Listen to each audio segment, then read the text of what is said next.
नमस्कार विद्यार्थियों, कैसे हैं आप सभी लोग। आई होप आप बहुत अच्छे होंगे। तो आइए आज हम शुरू करते हैं कक्षा 9 में जो पहला पाठ का हमने जीवन परिचय कराया था कबीरदास जी का।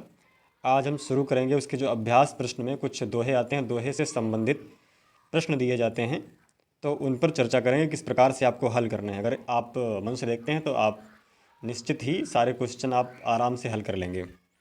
तो आइए शुरू करते हैं हम पहला वाला दोहा। और पुनः आपसे रिक्वेस्ट करता हूं मैं कि अगर आपने मेरे चैनल को सब्सक्राइब नहीं किया है, पहली बार आप आए हैं चैनल पे, तो प्लीज़ सब्सक्राइब कर दीजिए और बेल आइकन को दबा दबा दीजिए ताकि वीडियो की जो जितनी भी नोटिफिकेशंस हैं आपको टाइम पर मिलती रहें। तो आइए शुरू करते हैं। पहला दोहा हमने लिया हुआ है, राम नाम के पट तरे देवे को कछु नाही, क्या ले गुरु संतोष ये हौस रही मन माही। तो इसका पहले अर्थ समझेंगे, उसके बाद में प्रश्न अपने आप हल हो जाएंगे, है ना। तो राम नाम के पट तरे, कबीरदास जी कहते हैं कि हमारे जो गुरु हैं, जो कबीरदास जी के गुरु हैं, उन्होंने कबीरदास जी को एक राम नाम का ऐसा मंत्र दे दिया है जिसकी तुलना में, पटतरे माने तुलना में, देने को कुछ नहीं है। जिसकी तुलना में देने को कुछ नहीं है, यानी कि राम नाम रूपी मंत्र जो गुरुदेव ने कबीरदास जी को दिया हुआ है, उसके तुलना में, उसके पटतरे में कुछ नहीं है। तो क्या ले गुरु संतोषी, आखिर गुरु जी को ऐसी कौन सी चीज़ भेंट की जाए जिससे गुरु जी प्रसन्न हो जाएं। तो ये सब लेकर के मन में थोड़ा प्रवाह चल रहा है। तो ये अभिलाषा मन में रह जाती है कि क्या गुरु को दिया जाए। कबीरदास जी कहते हैं कि हौस रही मन माह, यानी कि मन में ये अभिलाषा रह जाती है कि क्या गुरु को भेंट किया जाए। पहला प्रश्न देखते हैं, गुरु ने कबीर को कौन सा मंत्र दिया है। तो गुरु ने कबीर को कौन सा मंत्र दिया है तो आप आराम से पढ़ के जान सकते हैं, पढ़ तो आप चुके ही हैं। तो गुरु ने कबीर को राम नाम रूपी मंत्र दिया है। कौन सा मंत्र दिया है, तो राम नाम रूपी मंत्र दे रखा है या दे दिया है। उसके बाद अगला प्रश्न है, प्रस्तुत दोहे के रचनाकार का नाम। बहुत सरल, आप तो जानते ही हैं, क्या नाम है, कबीरदास जी। ओके, तो प्रस्तुत दोहे के रचनाकार का नाम कबीरदास जी। अगला प्रश्न है कि प्रस्तुत दोहे में किस अलंकार की अभिव्यक्ति हुई है। तो प्यारे बच्चों, आप देख सकते हैं कि प्रस्तुत दोहे में कौन से अलंकार की प्रयुक्त हुई। तो यहाँ पर देख सकते हैं आप, माँ माँ मिल रहा है, क्या मिल रहा है, माँ माँ मिल रहा है, जिसके कारण यहाँ पर अनुप्रास। आप देख सकते हैं कि प्रस्तुत दोहे में अनुप्रास अलंकार की प्रयुक्ति हुई है, अनुप्रास अलंकार की प्रयुक्ति हुई है। ठीक है, आप समझ चुके होंगे। उसके बाद अगला दोहा लेते हैं हम। तो प्यारे बच्चों, हम अगला वाला दोहा लेते हैं, माया दीपक नर पतंग भ्रम भ्रमि इवे पड़ंत, कहाँ कबीर गुरु ज्ञान थे एक आध उभरंत। अर्थात कबीरदास जी दोहे में कहना चाहते हैं, माया दीपक नर पतंग, यहाँ पर रूपक अलंकार आप देख सकते हैं। माया दीपक यानी कि जो माया होती है वो दीपक की तरह होती है, और जो मनुष्य होता है वो पतंगे की तरह होता है। जिस प्रकार से पतंगा किसी दीपक के आसपास मंडराता हुआ आता है और जल जाता है, उसी में पड़ता रहता है, उसी प्रकार से ये माया है जिसमें मनुष्य बार बार कर घूम घूम कर पड़ता रहता है। उसके बाद लिखा हुआ है, कहाँ कबीर गुरु ज्ञान थे एक आध उभरंत। कबीरदास जी दोहे में कहना चाहते हैं, लेकिन ऐसे लोग जिनको गुरु के द्वारा ज्ञान की प्राप्ति हो जाती है, वे लोग माया के जंजाल में नहीं पड़ते हैं, और ऐसे एक आध ही लोग होते हैं, ऐसा कबीरदास जी कहना चाहते हैं। आई होप आप समझ गए होंगे। तो अगला क्वेश्चन, इसके जो क्वेश्चन हैं वो हम लेते हैं। नंबर 1, पहला क्वेश्चन आपका है, कबीर ने मनुष्य और माया को किसका रूपक माना है। तो आप ऊपर चूँकि लिखा हुआ पहली पंक्ति में आप देख सकते हैं, माया दीपक नर पतंग, यानी कि कबीरदास जी ने मनुष्य को मनुष्य को पतंग का और माया को दीपक का रूपक माना है। अगला प्रश्न है, पतंगे के समान कौन है। तो पतंगे के समान कौन है, मनुष्य पतंगे के समान, नर मतलब मनुष्य, तो मनुष्य पतंगे के समान है। तीसरा वाला है, कहे कबीर और गुरु ज्ञान में कौन सा अलंकार है। तो कहे कबीर में आप देख सकते हैं, क नामक 2 वर्ण आपको रिपीट होकर आए हुए दिख रहे हैं।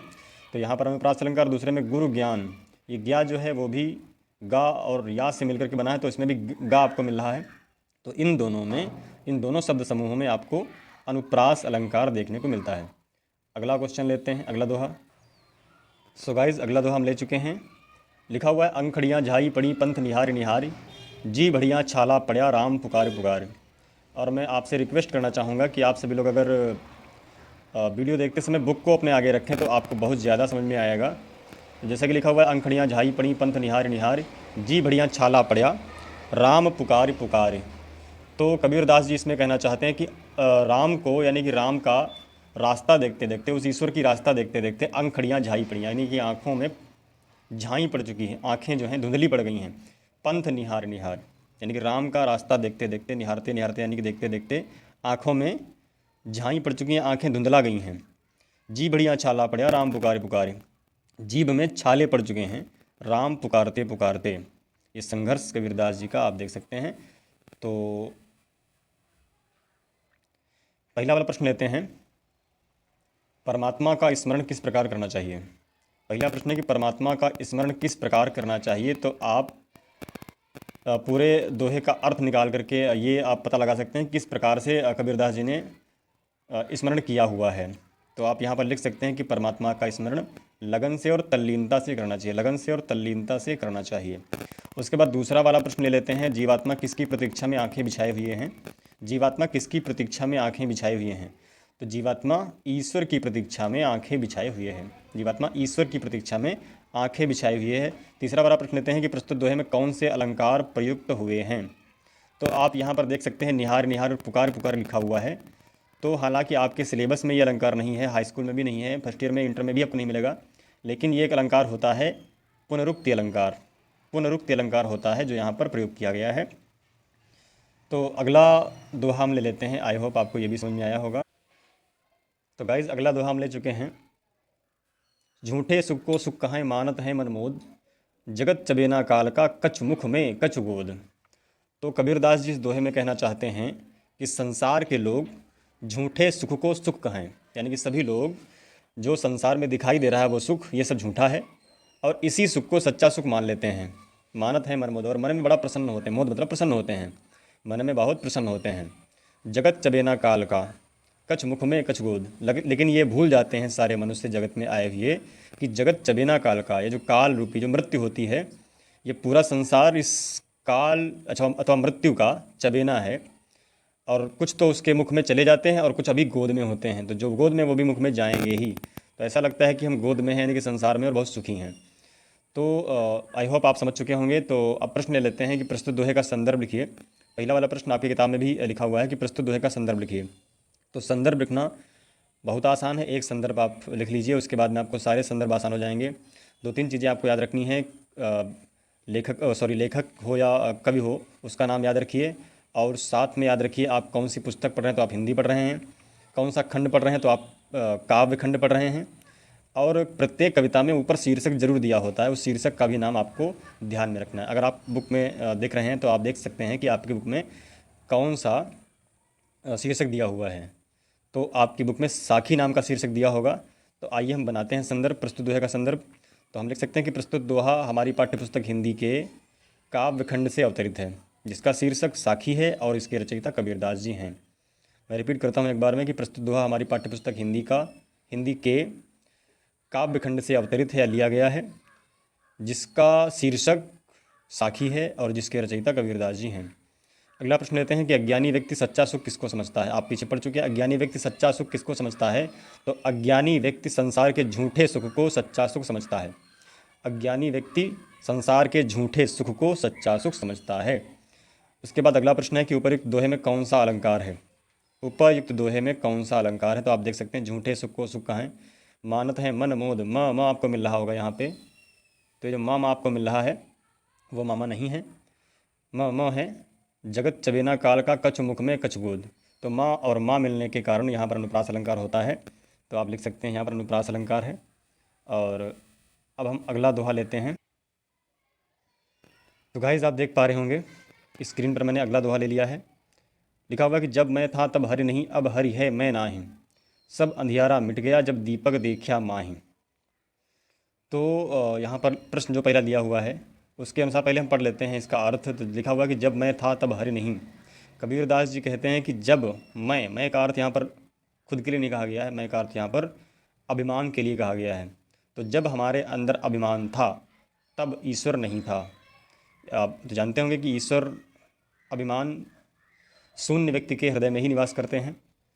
तो जब मैं था तब हरि नहीं, यानी कि जब मेरे अंदर घमंड था, अभिमान था, एरोगेंट था, तब ईश्वर नहीं था। अब हरि है मैं ना ही, यानी कि गुरुदेव ने ऐसी कृपा की कि मेरे अंदर का अभिमान मिट गया और ईश्वर का साक्षात्कार हो गया।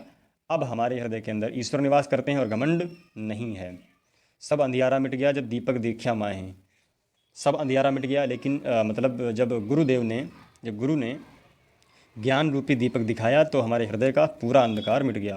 पहला प्रश्न लेते हैं कि व्यक्ति को ईश्वर के दर्शन क्यों नहीं होते हैं। तो आप लिख सकते हैं, व्यक्ति को ईश्वर के दर्शन इसलिए नहीं होते हैं क्योंकि व्यक्ति के अंदर अभिमान अथवा घमंड होता है। अगला प्रश्न है कि सब अंधियारा मिट गया जब दीपक देखा माही का आशय स्पष्ट कीजिए। तो जैसा कि आपको पहले बता चुके हैं, सब अंधियारा मिट गया जब दीपक देखा माही, अर्थात जब गुरुदेव ने ज्ञान रूपी दीपक दिखाया तो हृदय का सारा अंधकार मिट गया। ये लिख करके आप अपने प्रश्न का उत्तर दे सकते हैं। फिर तीसरा वाला प्रश्न है कि प्रस्तुत दोहे में कौन से अलंकार प्रयुक्त हुए हैं। तो प्रस्तुत दोहे में अलंकार जो प्रयुक्त हुए हैं, एक तो रूपक अलंकार प्रयुक्त हुआ है और दूसरा अनुप्रास अलंकार प्रयुक्त हुआ है। दीपक देखिया मैं यहाँ पर दीपक जो है श्लेष भी मान सकते हैं यहाँ पर, चूँकि दीपक के दो अर्थ यहाँ पर ले लिया गया, दीपक मतलब ज्ञान और दीपक मतलब दिया। और रूपक भी ले सकते हैं चूँकि यहाँ पर ज्ञान का रूप दीपक है, और अनुप्रास भी है चूँकि यहाँ पर दीपक देखिया में द आपको मिल रहा है, हरि है हा आपको मिल रहा है। अतः यहाँ पर अनुप्रास अलंकार, रूपक अलंकार और श्लेष अलंकार भी हैं। अगला दोहा लेते हैं। तो गाइस आप अगला दोहा देख सकते हैं स्क्रीन पर। यह लिखा हुआ है कि यह तन काचा कुंभ है, फिरे था साथ, ढबका लागा फूट गया कछु न आया हाथ।